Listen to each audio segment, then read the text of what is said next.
Welcome to SROA Soundboard, SROA's podcast for radiation oncology administrators. I'm Tammy McCausland. Maria Grice is joining us today for our In Conversation with Administrators series. Maria is Chief of Radiation and Imaging Services at Hematology Oncology Associates of Central New York. Welcome, Maria. Well, hi, Tammy. Could you tell me briefly about your journey to your current position? Sure. Well, it's been a really exciting one. I've been in my current organization, which is a large private cancer center in upstate New York, for 15 years. Starting in April, and I've been in my current role as the Chief of Radiation Services for the last 10 years. It's been a really exciting journey. I've done a lot of things, and most importantly, we've worked really hard on building a lot of our teams and opening new service lines, and honestly just really giving back to the community and making sure that we take care of our patients. What do you like about being in a leadership position? What I like a lot about that is that you can effectuate change in a large scale. And so I did not always aspire to be in this current role. I actually thought management was something that they didn't really have a clue what was going on in the front lines. I laugh now thinking where I am and where I started. But over the course of the last 15 years, I've learned a lot that it's a different type of contribution to the community. So I feel like I can effectuate change on a large scale by hiring the right people, by making sure that we have effective and efficient processes, and always checking in with our staff and our team to make sure that they have a positive work environment. So I think part of leadership is serving. It's serving not only for our patients, but most importantly for our teams and our staff and our physicians, who are really the ones who taking care of our patients. What do you find the most challenging about leadership, especially in radiation oncology? That's a really good question. I think it's really challenging when you're in a position such that I'm in and you're removed from so much of the frontline staff. And you see them on a daily basis or maybe every couple of days, or, you try to grin around and say hi. But the things that we're really working on that affect their daily life, it's important. And some of the challenges is to make sure that they're represented when you're discussing these changes or these, stuff that you need to do. And so to be connected to your staff, I think can be a challenge when the day gets so busy and you have so many other projects that are going on that need to get done, when you're focusing on the RO model or you're focusing on analytics or purchasing some equipment, and all of that stuff affects your staff. And it can be hard to bridge the gap and make sure that all parties really know that they're being cared for and that they're being considered when you're making decisions. Given all that you've accomplished already in your career, what else do you hope to accomplish? I am surprised where I'm at today, so I'm grateful for the opportunity that I've had over the last 15 years. I've been really fortunate to work in an organization that has promoted professional growth as well as personal growth. So I want to continue on that journey of self-mastery, which is really making sure that I continue living a life full of happiness and full of love and full of all of those things. I don't really separate the work and the life balance. I think it's a combination of how you look at life. And so my goal is to continue on that journey and to continue figuring out what's going to make me happy. And so I really love leadership. I love building teams. I love being a part of a team. I hope that my career, I continue doing that. I would like to stay in the oncology field. And the organization I'm at, who knows, maybe I'll be here another 15 years or all I know for sure is that I want to continue giving back to our patients and giving back to the oncology community. And then also I want to make sure that, I have young kids. I have a set of twins who are 4.5, and they're a bundle of fun, and it's a lot of activity, and I want to make sure that a lot of my energy goes into my family. What professional organizations do you belong to and why? So one of the most important, obviously, is the Society of Radiation Oncology Administrators. I've been fortunate to be on the board for a while now and to be part of the organization, I think, going on 10 years.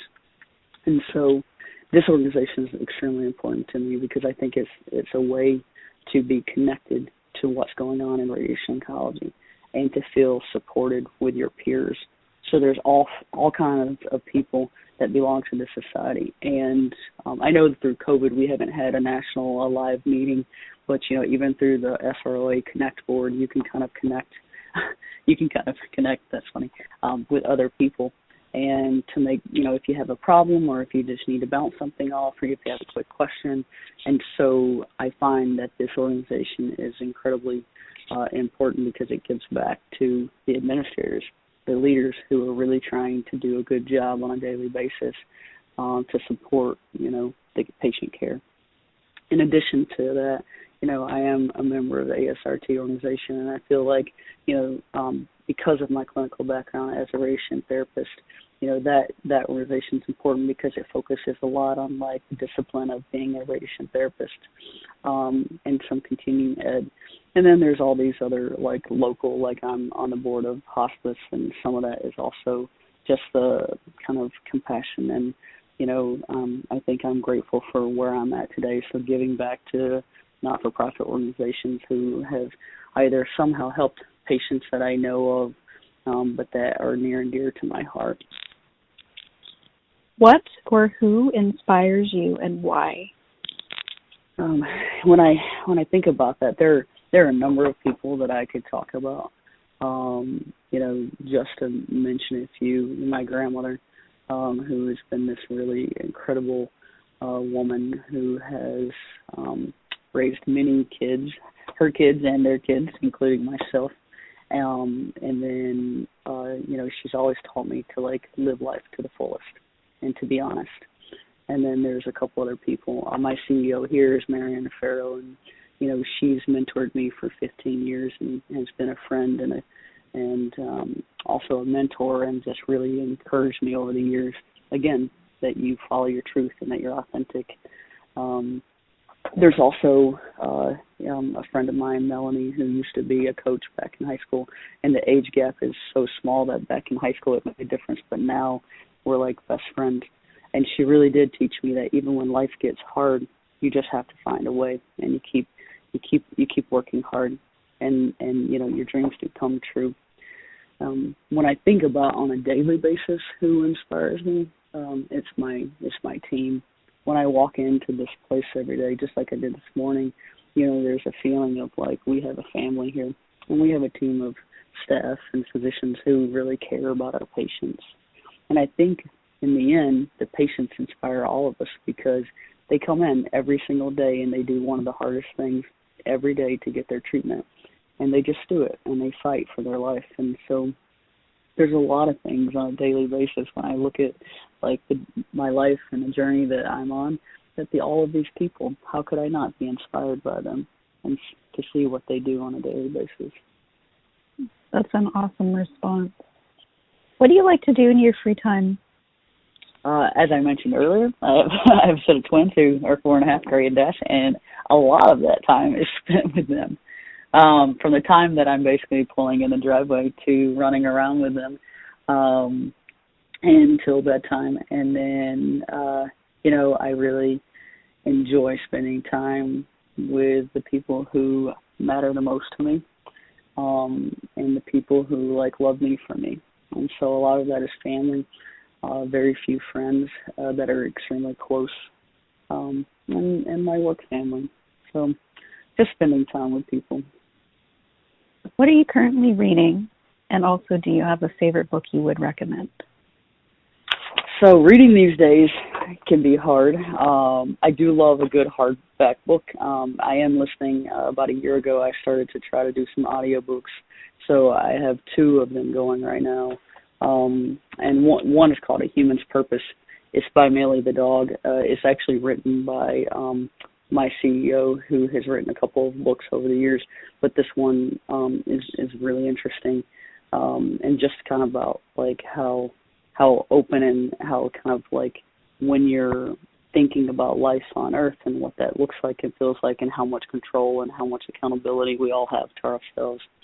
And then the other one is Promised Land by Barack Obama. In the last year, the first book I ever listened to on audio, which was really great, and I didn't want to just mention, was Becoming by Michelle Obama. And to hear the life of how she grew up and then kind of like what she felt like when she was going through that presidency and all that stuff. It's really an interesting side of things that I don't know if anyone would have really considered when you look at someone who's in such a high position of autonomy.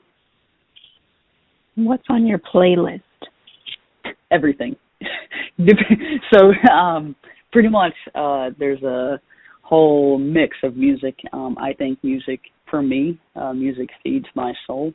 Any given the day and given the vibe and kind of how I'm feeling, there could be pretty much anything on my playlist. And what I love is that my kids, they love music.